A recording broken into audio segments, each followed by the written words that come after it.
بسم اللہ الرحمن الرحیم۔ میں ہوں ارشد خان اطاروی، آپ دیکھ رہے ہیں BNN نیوز۔ آج ہم مانسہرہ کالونی جامع مسجد مدینہ میں تشریف رکھ رہے ہیں۔ ہمارے ساتھ موجود ہیں مولانا ڈاکٹر ولی خان صاحب اور سماجی رہنما افتخار احمد عباسی۔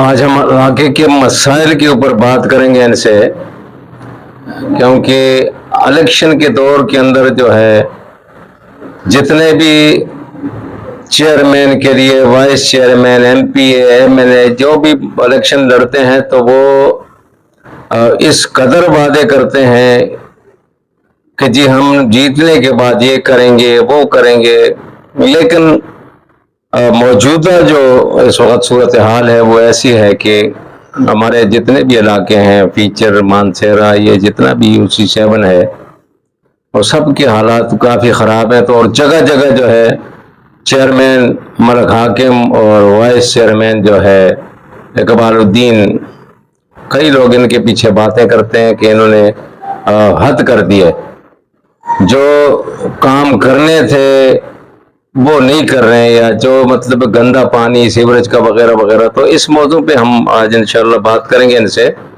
یہ علاقے کے ذمہ دار بھی ہیں اور الیکشن بھی لڑ چکے ہیں، تو ان سے اس بارے میں بات کریں گے کہ یہ کوتاہی کس کی ہے، یہ عوام کی کوئی کوتاہی ہے یا جو ہمارے منتخب نمائندے ہیں ان کی کوتاہی ہے۔ پہلے ولی خان صاحب سے بات کرتے ہیں۔ جی ولی خان صاحب، علاقے کے حوالے سے آپ کیا کہیں گے؟ اعوذ باللہ من الشیطان الرجیم، بسم اللہ الرحمن الرحیم۔ میرا نام امان ولی خان یوسف زئی ہے اور سن 1978 سے یہاں رہائش پذیر ہوں، اور سیاسی حوالے سے الحمدللہ ہم جمعیت علماء اسلام کے کارکن ہیں۔ یہاں جو پیچیدہ مسائل ہیں، اس بلدیاتی الیکشن میں ہم نے بھی حصہ لیا تھا، اور عوام کو ایک یہ بات بھی سامنے رکھی تھی کہ آپ اگر ہمیں منتخب کرتے ہیں تو ہم اپنے رجسٹر امام مسجد کے پاس رکھوائیں گے، تاکہ اس UC کے فنڈ کا آپ کو پتہ ہو، UC کے معاملات کا پتہ ہو کہ یہ UC میں کتنا فنڈ آتا ہے۔ تو آئے یہاں تقریباً 2 سال سے زیادہ کا عرصہ گزر چکا ہے، بلدیاتی نمائندوں نے تو اپنے ٹھیکے رکھے ہوئے ہیں، کے الیکٹرک کے ساتھ، گیس والوں کے ساتھ، واٹر پمپ جو وہاں موئنآباد میں لگے وہاں، کمپنیوں کے ساتھ، پلاٹوں میں۔ تو یہ سارا نقصان اس کالونی کا ہوا ہے، اور بلدیاتی الیکشن کے حوالے سے جتنا نقصان 2024-25 میں یہاں ہماری UC کو ہوا ہے، اتنا شاید ہمیں کسی اور نے نہیں کیا، کوئی نقصان نہیں۔ انہوں نے ہمیں بہت نقصان دیا ہے، اور مانسہرہ کالونی کو تو ان لوگوں نے ایسا نظر انداز کیا ہوا ہے جیسے کہ لوگوں 52 ممالکوں نے غزہ اور فلسطین کو نظر انداز کیا ہے۔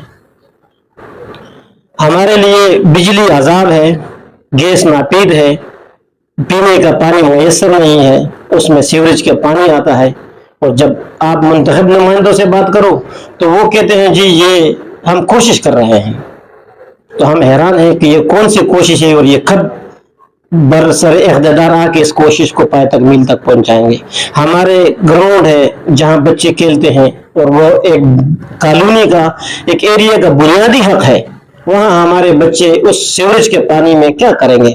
جگہ جگہ پر آپ دیکھیں لاقانونیت عام ہے، ڈکیتیاں عام ہیں، اور دن دہاڑے کوئی بیچارہ صبح اپنی دکان نہیں کھول سکتا ہے۔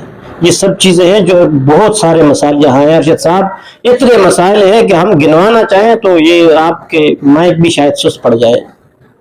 اچھا، یہ سب سے جو بڑی بات ہوتی ہے یہاں پہ، جو چیئرمین ہے اس کا تعلق ہے مسلم لیگ نون سے، اور جو وائس چیئرمین ہے اس کا تعلق ہے پیپلز پارٹی سے۔ حالانکہ یہ دیکھیں نا، ٹاؤن DMC TMC یہ پیپلز پارٹی کے پاس ہے، لیکن ان کے کوئی فنڈ کا کوئی پتہ نہیں چلتا کہ فنڈ کہاں جاتا ہے، کدھر جاتا ہے۔ دوسرا یہ ہے کہ منتخب نمائندے پہلے جو کام کرتے تھے منتخب ہونے سے پہلے، تو وہ بجلی کے معاملات بھی سیوریج کے اور دوسرے تیسرے بجلی کے خاص کر کرتے تھے. آج کل یہ دیکھیں, آپ دیکھ رہے ہیں کہ لوڈ شیڈنگ 18 گھنٹے 16 گھنٹے یہ لوڈ شیڈنگ ہوتی ہے.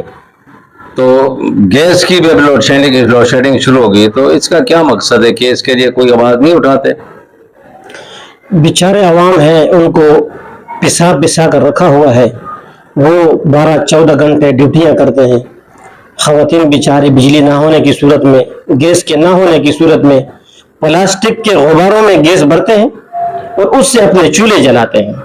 یہ ایک المیہ ہے. پاکستان جیسے ملک میں, ایٹمی ملک میں, ہمارے ملک جو انڈیا سے جنگ جیتی ہے, اس ملک میں مانسیرا کالونی ایک ایسا لاپرواہ علاقہ ہے جہاں پر گیس بھی غباروں میں بند کر کے چولہے جلائے جاتے ہیں. تو آپ کو میں اس سے اور پستی کیا بتاؤں. اور سیوریج کا پانی یہ پینے کے پانی میں شامل ہے, اور اس میں یو سی کا چیئرمین ہو یا وائس چیئرمین ہو, یہ اس میں شامل ہے. یہاں کے کونسلر ہو وہ اس میں شامل ہے. اور ان میں جو کمپنیوں کے ساتھ لنک رکھی ہوئی ہے وہ الگ ہے, وہ بھی کوئی ڈکی چھپی نہیں ہے, وہ تو بالکل عام ہے. ہر آدمی کو پتا ہے کہاں کہاں ان لوگوں نے اپنے پنجے گاڑے ہوئے ہیں, کہاں کہاں ان لوگوں نے اپنے لیے اپنی جیب برو تحریک چلائی ہوئی ہے. یہ اسی کے نقصان کے نتیجے میں مانسیرا کالونی لاوارث ہے, اور بالکل لاوارث ہے. اور ایک بات آپ کو کے نالج میں لے آؤں کہ مانسیرا کالونی میں گیس جو کنیکشن آیا ہے, جو گیس آئی ہے, یہ فاروق ستار لے کر آیا ہے. ہاں, یہ گیس فاروق ستار لے کر آیا ہے, اور یہ غالباً 80-81 کی بات ہے, یا غالباً 82 کی بات ہوگی. اسی روڈ پر, اسی مسجد کے سامنے فاروق ستار کے لیے ٹینٹ لگایا گیا تھا. ایک سنگل روڈ ہوتی تھی, موٹے موٹے پتھر اس میں ہوتے تھے, اور اس نے یہاں کہا تھا کہ میں یہاں گیس لے کر آؤں گا, اور یہ گیس اس صورت میں یہاں آئی ہے. اس سے پہلے یہاں لکڑی جلائی جاتی تھی.